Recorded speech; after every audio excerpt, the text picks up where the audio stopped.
Let's welcome back to MidPoint a member of the Senate Committee on Energy and Natural Resources, Utah Senator and Republican Mike Lee. Senator, let's go ahead and turn to the immigration amnesty battle that's going on. And this is something that has everybody talking around Washington. This is explosive at the very least here. There's an awful lot of reports in the last few days, and I'm sure you know where a lot of them are coming from, but they're saying basically that shutting down the government is sitting on the docket, and the Republicans will not be afraid to do it if they need to stop the president. You, though, have been quoted as saying that it is not necessary to go for a government shutdown. What's the reality? Do you see it still on the table as a possibility?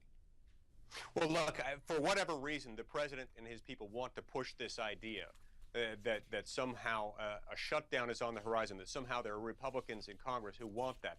That's absolute nonsense. And I think he knows that not to be true. I don't know anyone in either House of Congress who's saying that that's what they want. Look, here's what the president's dealing with. He suffered a crushing defeat in an election 2 weeks ago.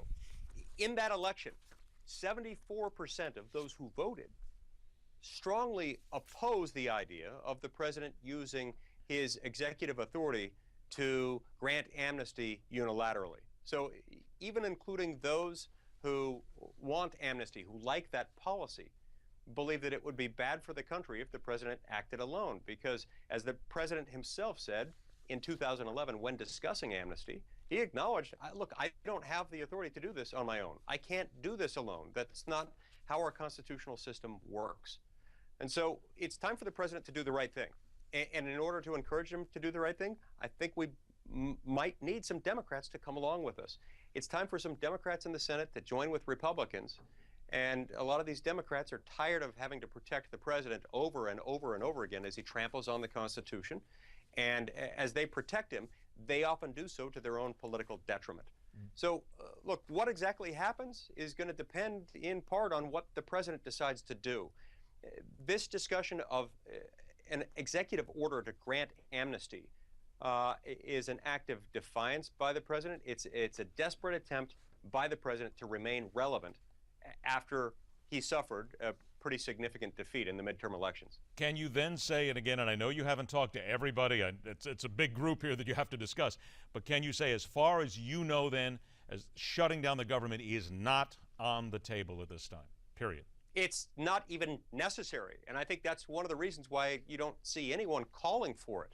It's not even necessary, but what we do need is for people of both parties and both houses of Congress to continue to tell the president, please don't do this. If you want to work with Congress, if you want to respect the fact that this is the American People's Congress and not a Republican Congress, not a Democratic Congress, it's just a Congress that the American people have elected, then, show us some respect as a coordinate branch of government. That's what he needs to do, and I think we'll see more calls for the president to respect the rule of law.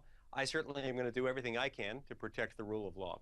But you know as well as I do that the president is not going to back off on this. He's very adamant about this. He is going to issue this executive order. So let's just say that happens at this point. What is the recourse for you and your fellow lawmakers if the president says my way or the highway?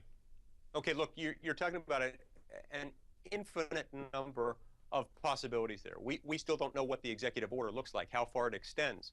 We are considering our options right now. We will continue to consider them and do so even more aggressively once we know what he issues. But there are a lot of tools at our disposal, including the possibility of passing a very short-term continuing resolution to get us into the beginning part of next year, where we could address it more aggressively with a more Republican Congress.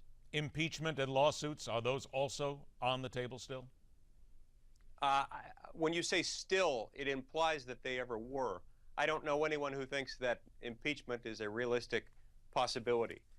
Lawsuits may be brought by someone, I don't know. Personally, I don't think lawsuits are a good way for Congress to try to defend Congress's institutional prerogatives. I think when it comes to doing that, each House of Congress needs to come together, Republicans and Democrats, and stand up to a president, regardless of which party does this, and say, we're not going to take this. Look, when you think about the precedent this would set, it would be disastrous. This goes far beyond the sphere of immigration law. Well, what's going to happen if he does this and it takes effect and Congress doesn't stand up for itself? Who's to say that years from now you might have a Republican president that just says, I'm not going to enforce this law or that law. I don't like the estate tax, so I'm going to direct my officials in the executive branch not to enforce it. people throughout America would be understandably concerned about the rule of law when that happened. And I don't think this president wants to be the president that sets that precedent, that sort of thing is okay. It's not. He knows it. He took an oath to support the Constitution that prohibits precisely this kind of executive action. And here we go. It all begins this week with another time inside the Beltway and figure out what the president does from here, and then everybody reacts. Senator Mike Lee, a pleasure to have you on the show, my friend. I look forward to the next time. Thank you. All right. After the break, the feds go after the NFL. What's fair in Ferguson and much more from Legal Eagle, Heather Hansen. And at 34 minutes after the hour, the new week begins on Wall Street. We check the numbers and notes with the Money Master, Jeff Yasteen. It's all coming up right here on the Monday version of MidPoint.